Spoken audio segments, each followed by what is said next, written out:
नमस्कार। आज हम आरोह भाग एक पाठ्य पुस्तक में संकलित कृष्णनाथ द्वारा रचित गद्य स्पीति में बारिश का अध्ययन करेंगे। स्पीति में बारिश पाठ एक यात्रा वृत्तांत है। स्पीति हिमाचल प्रदेश के मध्य में स्थित यह स्थान अपनी भौगोलिक एवं प्राकृतिक विशेषताओं के कारण अन्य पर्वतीय स्थलों से भिन्न है। लेखक ने इस पाठ में स्पीति की जनसंख्या, ऋतु, फसल, जलवायु तथा भूगोल का वर्णन किया है, जो परस्पर एक दूसरे से संबंधित है। पाठ में दुर्गम क्षेत्र स्पीति में रहने वाले लोगों के कठिनाई भरे जीवन का भी वर्णन किया है। कुछ युवा पर्यटकों का पहुंचना स्पीति के पर्यावरण को बदल सकता है। ठंडे रेगिस्तान जैसे स्पीति के लिए उनका आना वहां बूंदों भरा एक सुखद संयोग बन सकता है। स्पीति हिमाचल प्रदेश के लाहौल स्पीति जिले की तहसील है। लाहौल स्पीति का यह योग भी आकस्मिक ही है। इनमें बहुत योगायोग नहीं है। ऊंचे दर्रों और कठिन रास्तों के कारण इतिहास में भी कम रहा है। अलंघ्य भूगोल यहाँ इतिहास का एक बड़ा कारक है। अलंघ्य यानी जिसे लांघा न जा सके, वो पार न किया जा सके वो। अब जबकि संचार में कुछ सुधार हुआ है, तब भी लाहौल स्पीति का योग प्रायः वायरलेस सेट के जरिए है, जो केलंग और काजा के बीच खड़कता रहता है। फिर भी केलंग के बादशाह को भय लगता रहता है कि कहीं काजा का सूबेदार उसकी अवज्ञा तो नहीं कर रहा है ना, कहीं बगावत तो नहीं करने वाला है ना। लेकिन सिवाय वायरलेस सेट पर संदेश भेजने के वह कर भी क्या सकता है। वसंत में भी 170 मील आना जाना कठिन है। शीत में प्रायः असंभव है।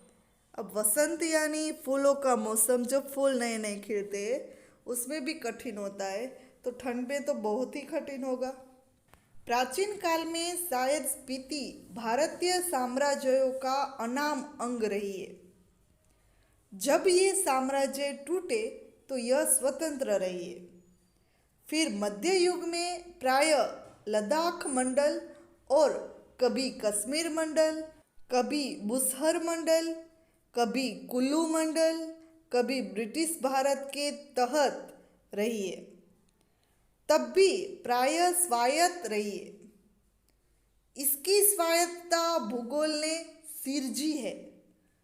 भूगोल ही इसकी रक्षा करता है, भूगोल ही इसका संहार भी करता है। पहले कभी उन राजाओं को कोई हरकारा आता था, हरकारा यानी कि डाकिया, तो उसके आते जाते वह अल्प वसंत बीत जाता। कभी कोई जोरावर सी जैसा आता था, तो स्पीति का तरीका वही था जो तुपलीचिंग घोंपा में मैंने देखा, जब डायनामाइट का विस्फोट हुआ था। तब लाहौली हदस कर, आंख बंद कर, चागमा का तना पकड़ या एक दूसरे को पकड़ कर बैठ गए। जब धमाका गुजर गया तो फिर डरते डरते आंख खोलकर उठे। जोरावर सिंह ने आक्रमण के समय स्पीति के लोग घर छोड़कर भाग गए। उसने स्पीति को और वहां के विहारों को लूटा। यह अप्रतिकारक शायद स्पीति की सुरक्षा की पद्धति है। अब स्पीति में जनसंख्या की बात करें तो लाहौल से भी स्पीति में जनसंख्या कम है। 1901 की जनगणना के अनुसार 3231 रही है। 1971 की जनगणना के अनुसार 7196 है। इसका क्षेत्रफल मुझे 1971 की जनगणना में लाहौल के साथ जोड़कर मिला, जो 12,015 वर्ग किलोमीटर है। स्पीति का अलग क्षेत्रफल नहीं दिया गया है। इंपीरियल गजेटियर के अनुसार यह क्षेत्रफल 2155 वर्ग मील है। इस तरह स्पीति की जनसंख्या प्रति वर्ग मील 4 से भी कम है।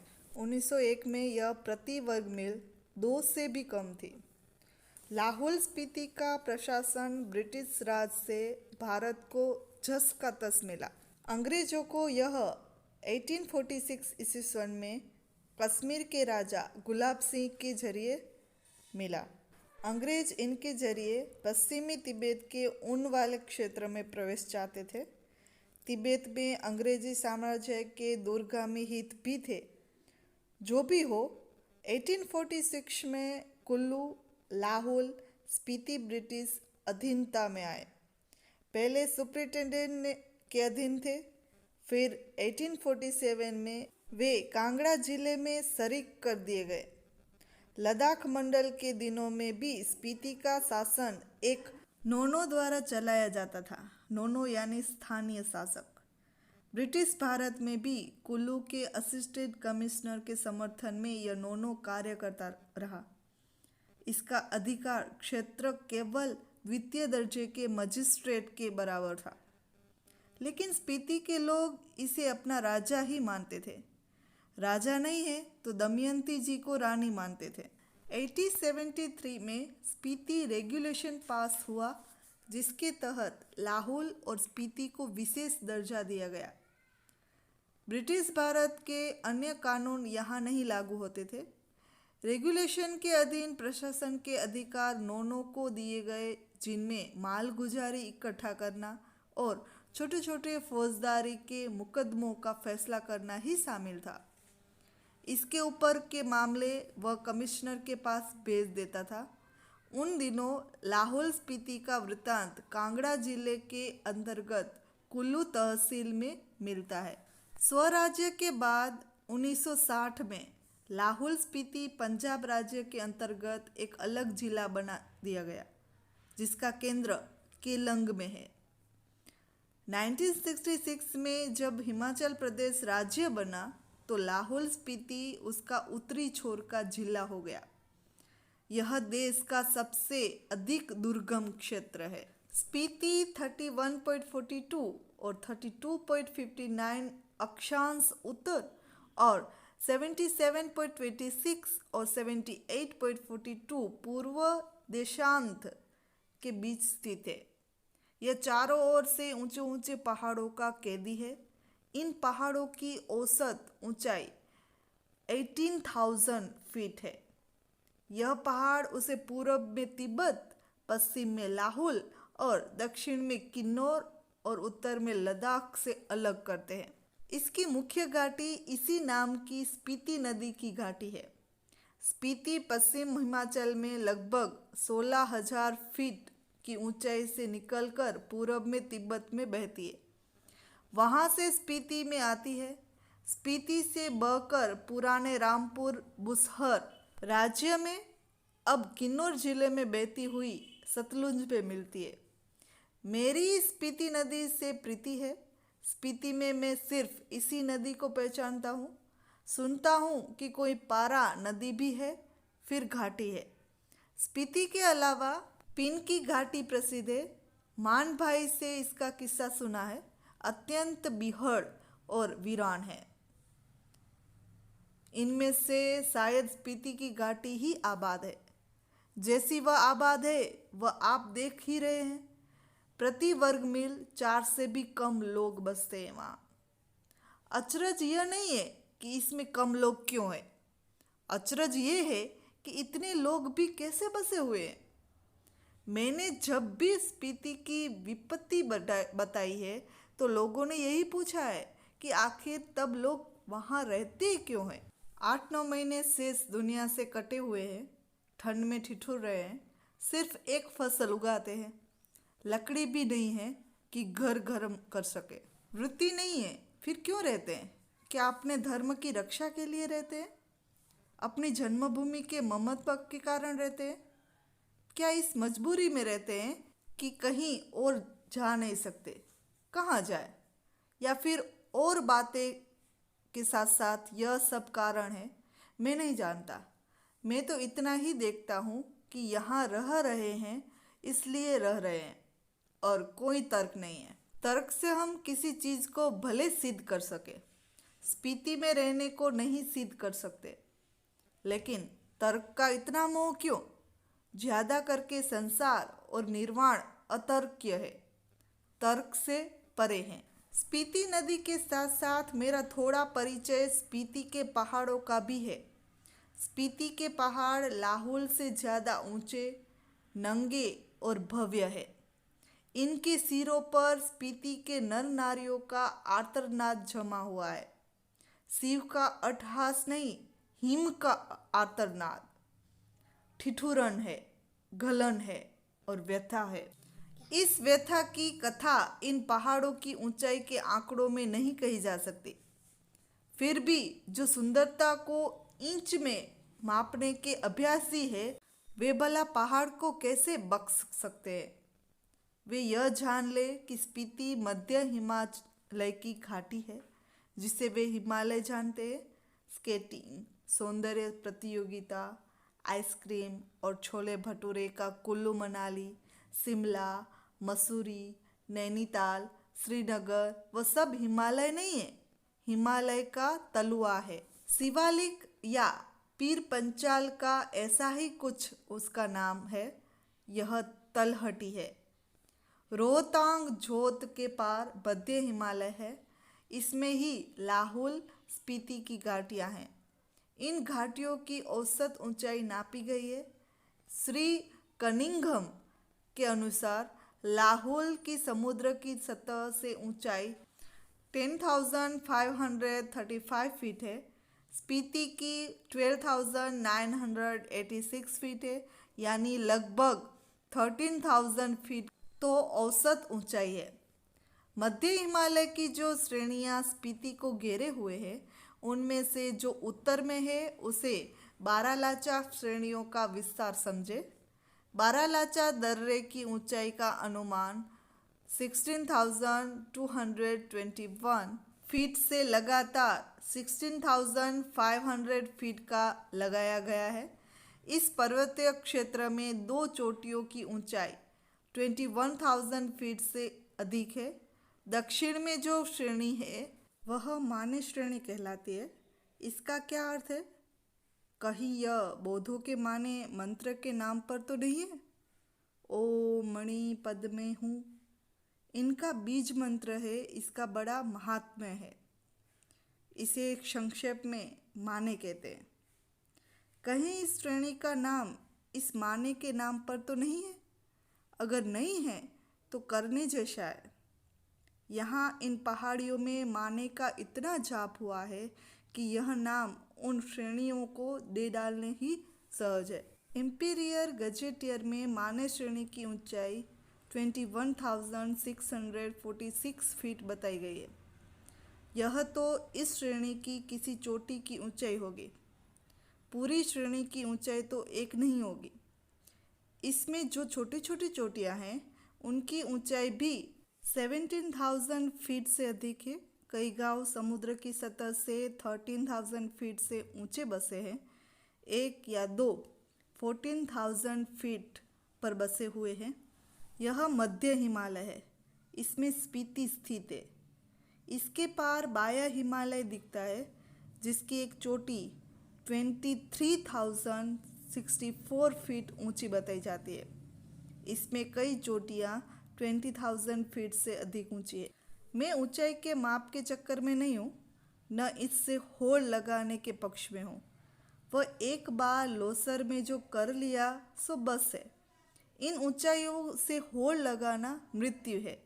हाँ, कभी कभी उनका मान मर्दन करना मर्द और औरत की शान है। मैं सोचता हूँ कि देश और दुनिया के मैदानों से और पहाड़ों से युवक युवतियाँ आए और पहले तो स्वयं अपने अहंकार को गलाए, फिर इन चोटियों के अहंकार को चूर करे, उस आनंद का अनुभव करे जो साहस और कुंवर से यौवन में ही प्राप्त होता है। अहंकार का ही मामला नहीं है।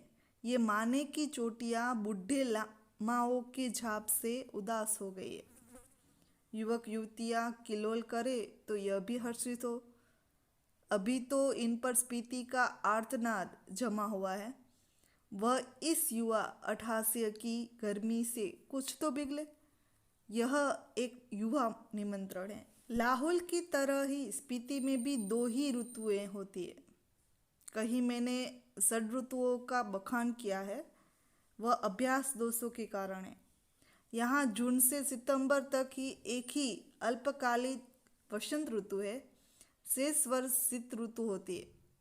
वसंत में जुलाई में औसत तापमान 15 अंश सेंटीग्रेड और शीत में जनवरी में औसत तापमान 8 अंश रिकॉर्ड किया गया है। औसत से कुछ अंदाज नहीं लगाता। वसंत में दिन गर्म होता है, रात ठंडी होती है। शीत में क्या होता है, इसकी कल्पना ही की जा सकती है, कभी रहकर देखा जा सकता है। स्पीति में वसंत लाहौल से भी कम दिनों का होता है। वसंत में भी यहाँ फूल नहीं खिलते, न हरियाली आती है, न वह गंध होती है। दिसंबर से घाटी में फिर बर्फ पड़ने लगती है, अप्रैल मई तक रहती है। यहाँ ठंडक भी लाहौल से ज़्यादा पड़ती है। नदी नाले सब जम जाते हैं और हवाएं तेज चलती है। मुंह, हाथ और जो खुले अंग है उनमें जैसे सूल की तरह चुभती है। स्पीति में लाहौल से भी कम वर्षा होती है। मध्य हिमालय मानसून की पहुंच के परे है। यहाँ बरखा बहार नहीं है। कालिदास को अपने ऋतु संहार में यहाँ वर्षा का जो संहार ही करना पड़ेगा। कालिदास में वर्षा का क्या ठाठ है। यह वर्षा वर्णन इस प्रकार शुरू होता है। प्रिय, जल की फुहारों से भरे बादलों के मतवाले हाथी पर चढ़ा हुआ, चमकती हुई बिजलियों की झड़ियों को फहराता हुआ और बादलों की गरज के नगाड़े बजाता हुआ, यह कामी जनों का प्रिय पावस राजाओं का सा ठाठ बाट बनाकर आ पहुंचा। पावस ऋतु यानी कि वर्षा ऋतु। यह पावस यहाँ नहीं पहुंचा है। कालिदास की वर्षा की शोभा विंध्याचल में है, हिमाचल की इन मध्य की घाटियों में नहीं है।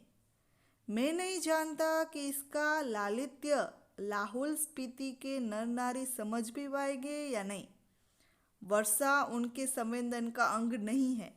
वह यह जानते नहीं है कि बरसात में नदियाँ बहती है, बादल बरसते हैं, मस्त हाथी चिघाड़ते हैं, जंगल हरे भरे हो जाते हैं, अपने प्यारों से बिछुड़ी हुई स्त्रियां रोती कलपती है, मोर नाचते हैं और बंदर चुप मारकर गुफाओं में जा छिपते हैं। अगर कालिदास यहाँ आकर कहे कि अपने बहुत से सुंदर गुणों से सुहानी लगने वाली स्त्रियों का जी खिलाने वाली, पेड़ों की टहनियों और बेलों की सच्ची सखी तथा सभी जीवों का प्राण बनी हुई वर्षा ऋतु आपके मन की सब सांधें पूरी करे, तो शायद स्पीति के नर नारी यही पूछेंगे कि यह देवता कौन है, कहाँ रहता है, यहाँ क्यों नहीं आता। स्पीति में कभी कभी बारिश होती है। वर्षा ऋतु यहाँ मन की सांग पूरी नहीं करती। धरती सूखी, ठंडी और बंधिया रहती है। स्पीति में साल में एक फसल होती है। मुख्य फसलें हैं दो किस्म का, जौ, गेहूं, मटर और सरसों। इसमें भी जौ मुख्य है। सिंचाई का साधन पहाड़ों से आ रहे नाले हैं या उन पर बनाए कुल है। ये नालियाँ पहाड़ों के किनारे किनारे बहुत दूर तक जाती है। स्पीति नदी का तट इतना चौड़ा है कि इसका पानी किसी काम में नहीं आ पाता। स्पीति में ऐसी भूमि बहुत है जो खेती के लायक बनाई जा सकती है, शर्त इतनी कि इसके लिए स्पीति में जल उलीचा जाए या फिर पानी का कोई और स्रोत पहुंचाया जाए। स्पीति में कोई फल नहीं होता। मटर और सरसों को छोड़कर कोई सब्जी नहीं होती। शायद ऊंचाई, वायुमंडल के दबाव में कमी, ठंड की अधिकता, वर्षा की कमी वगैरह के कारण यहाँ पेड़ नहीं होते। इसलिए स्पीति विशेषकर नंगी और वीरान है। वर्षा यहाँ एक घटना है, एक सुखद संयोग है। हम काजा के डाक बंगले में सो रहे थे तो लगा कि कोई खिड़की खड़का रहा है। आधी रात का भी पिछड़ा पहर है।